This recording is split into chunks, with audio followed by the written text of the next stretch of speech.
You've been through the fire. You've questioned everything. Your beliefs, your identity, your place in the world. You've seen signs, felt the universe speak to you, and maybe even lost your mind for a while. But now, it's quiet. The visions have stopped. The synchronicities fade. The magic dissolves. And you're left wondering, did it all mean nothing? Let me tell you the truth. When your spiritual awakening ends, that's when the real transformation begins. But it's not what you think. 1. You feel bored. This is one of the strangest and most unexpected parts of the spiritual journey. After all the intense highs of awakening, after the synchronicities, the deep emotional purges, the vivid dreams, the energy surges, the sudden bursts of insight, after all of that, you suddenly feel bored. Life starts to feel dull again. You wake up, and there's no profound message from the universe. No angel numbers on the clock. No butterflies landing on your window. Just silence. And here's the part no one prepares you for. It feels like a loss. You start wondering, did I lose my connection to the divine? Am I slipping backward? Have I fallen out of alignment? No, you haven't fallen. You've simply landed. You've come back down to earth. And for the first time, you're being asked to live in the present moment without needing it to constantly amaze you. See, most people don't realize this, but awakening is like a spiritual honeymoon. It's intense, passionate, full of revelation and wonder, but honeymoons aren't meant to last forever. Eventually, you must come home and build something real. That's what this boredom is. It's not a lack of meaning. It's a challenge to create meaning without the universe spoon-feeding it to you. You no longer feel like you're floating in the cosmos. You're in your body, you're in your job, you're in your relationships, you're in the real world. And for someone who's just come through an awakening, that can feel like a letdown. But in reality, it's an invitation to integrate everything you've learned without needing fireworks, to chop wood, carry water, do the dishes, sit in traffic, and remain conscious through it all. No divine signs, no cosmic downloads, just presence. Boredom, in this phase, is not a curse, it's a test. Can you remain aware and grounded when life isn't spiritually stimulating? Can you find peace in repetition? Can you sit with the silence and not crave the chaos? Because that's what real mastery is. Anyone can feel spiritual when their third eye is buzzing and they're seeing signs everywhere.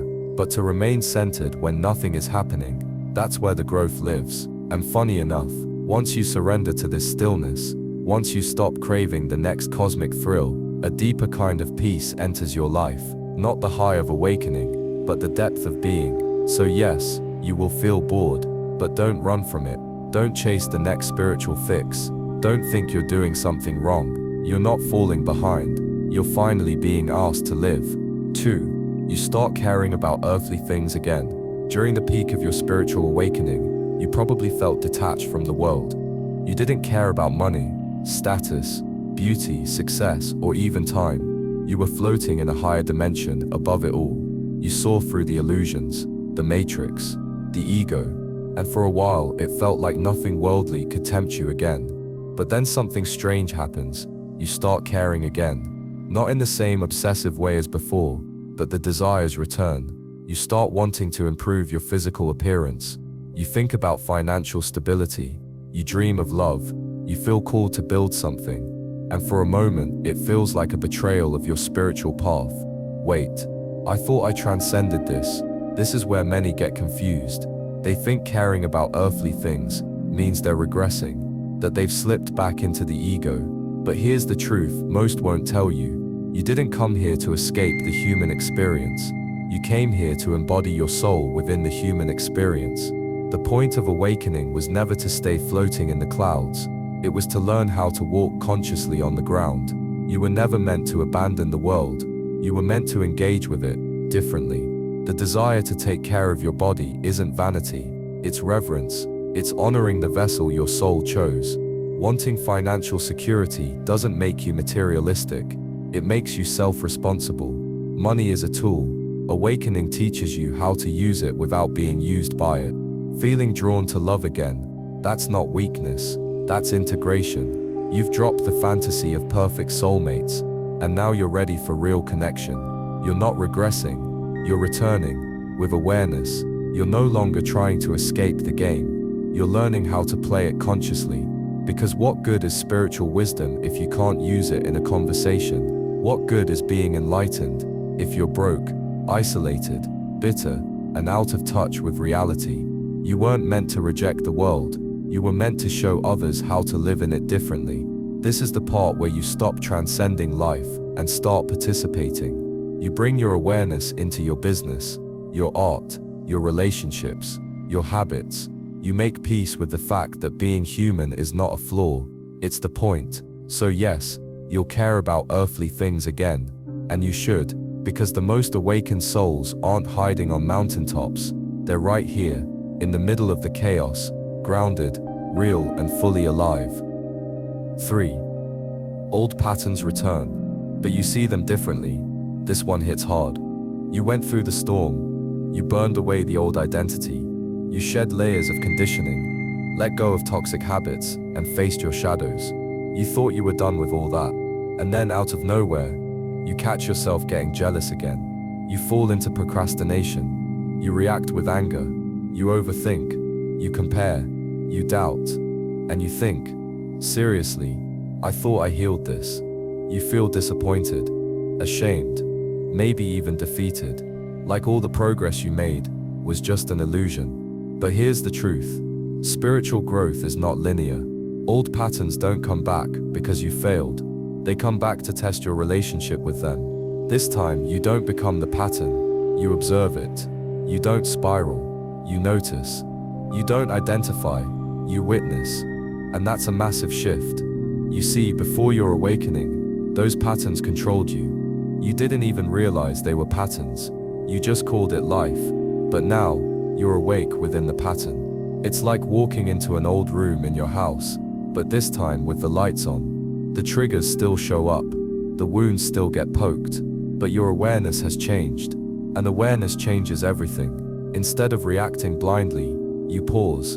Instead of blaming others, you reflect. Instead of suppressing, you feel. And instead of beating yourself up, you show compassion. That's the real work. Not never being triggered, but learning to meet the trigger with consciousness. Here's something you need to understand. Awakening doesn't delete your humanity. It refines your relationship with it. You're still going to have messy thoughts, old fears, and emotional ups and downs. But now, you don't judge them as bad or wrong. You understand they're part of the human experience, and the goal was never to escape your humanity. It was to awaken within it. In fact, when those old patterns show up again, it's a sign that you're strong enough to face them differently now. You've done the healing. Now it's time to apply it. In real time. You stop being shocked by your imperfections. You stop expecting yourself to be above everything. You become humble. And in that humility, a deeper kind of wisdom emerges. So yes, those old patterns might return, but this time, you meet them with love, not shame, with space, not resistance, with wisdom, not panic. And that's how you know your awakening wasn't fake, because you're no longer trying to be perfect, you're just trying to be present. 4. People stop being impressed by your spirituality. In the beginning, your awakening felt electric. You were overflowing with realizations, energy shifts, downloads, synchronicities, and naturally you wanted to share them. You spoke about the ego, the third eye, energy, the matrix, divine timing. And at first, people noticed. Some were fascinated, some were inspired, some looked at you like you had some kind of cosmic wisdom. It felt good. Let's be honest, it fed your spiritual ego. You felt awakened, chosen, maybe even ahead of the crowd. But then, something shifted. The more you integrated, the less you performed. You stopped needing to explain every little synchronicity. You stopped posting about your vibrational frequency or shadow work. You stopped preaching and started listening. And with that, something else changed. People stopped being impressed. You weren't the spiritual one anymore. You were just you. And that felt strange, maybe even a little painful, because a part of you enjoyed being seen as special. A part of you liked being the awakened person in the room. Now you're quiet, you blend in, you no longer feel the need to wear your spirituality like a badge. Why? Because you realize something powerful. Real spirituality doesn't need an audience. You don't need to prove you're awake. You don't need everyone to get you. You don't need to be seen as anything at all. In fact, the deeper you go on this path, the less you talk about it. Not because it doesn't matter, but because you no longer need to be understood. You don't seek validation for your inner work. You don't try to convert people. You don't judge others for not getting it. You live it in silence, in humility, in simplicity. It's not that you've lost your spirituality. You've just let go of the need to perform it. And here's the ironic twist. That's what true awakening looks like. You're not trying to impress anyone anymore. Not even yourself. You're not chasing a label. You're not pretending to be high vibrational while secretly judging everyone around you. You're grounded, present, and deeply human. So when people stop being impressed by your spirituality, let them, because that's when your spirituality stops being a performance and starts becoming your way of being. Quiet, subtle, unshakable. And honestly, that's far more powerful than any third eye quote you could post online. 5. Your intuition becomes quiet but razor sharp. At the height of your spiritual awakening, your intuition felt loud and magical. It was like the universe had taken over your senses. You were constantly feeling nudges, seeing signs everywhere, hearing messages in dreams, songs, conversations. You felt connected to something beyond this world. But then, just like that, the volume drops. The synchronicities slow down. The downloads don't come as often. The guidance feels quiet, and it's disorienting. You start to wonder, did I lose my intuition? Is something wrong with me? But here's the twist. You didn't lose your intuition. It just evolved. In the early stages, intuition feels magical because it has to. You needed something loud to break through the mental noise. You needed the universe to speak through signs, numbers, people, dreams, because you weren't listening yet. But now, you've learned to listen. You've become still enough. And when that happens, intuition no longer needs to shout. It whispers. It becomes subtle, soft, like a quiet truth sitting just beneath your thoughts. It no longer feels like a cosmic event.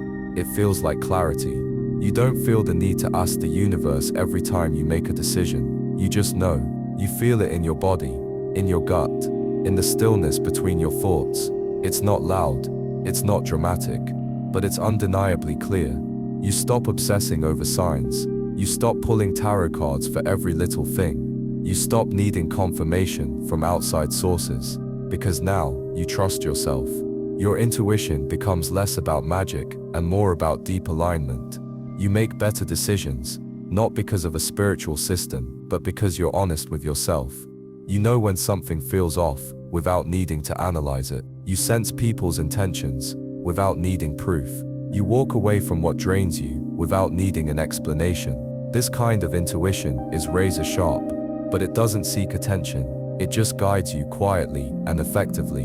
And here's the part no one tells you. You don't need your intuition to be loud anymore, because your inner world has become calm enough to feel its presence always. This is the kind of power that doesn't need to be mystical. It just needs to be trusted. So yes, your intuition may feel quieter after awakening, but that's not a downgrade.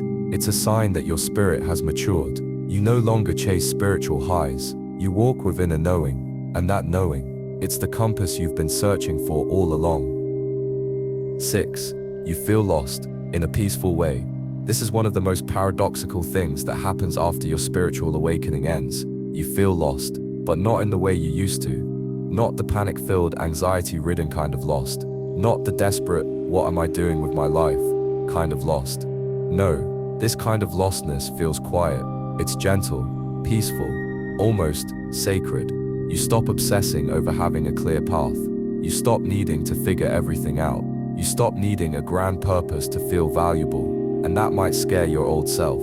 The version of you that always had a 5-year plan, that needed a label, a role, an identity, that felt worthy only when achieving something. But after awakening, you start to realize, none of that was ever you. It was who you were trying to be. Now, without all that noise, you feel lost. Because for the first time, you're not clinging to anything. You don't know exactly who you are.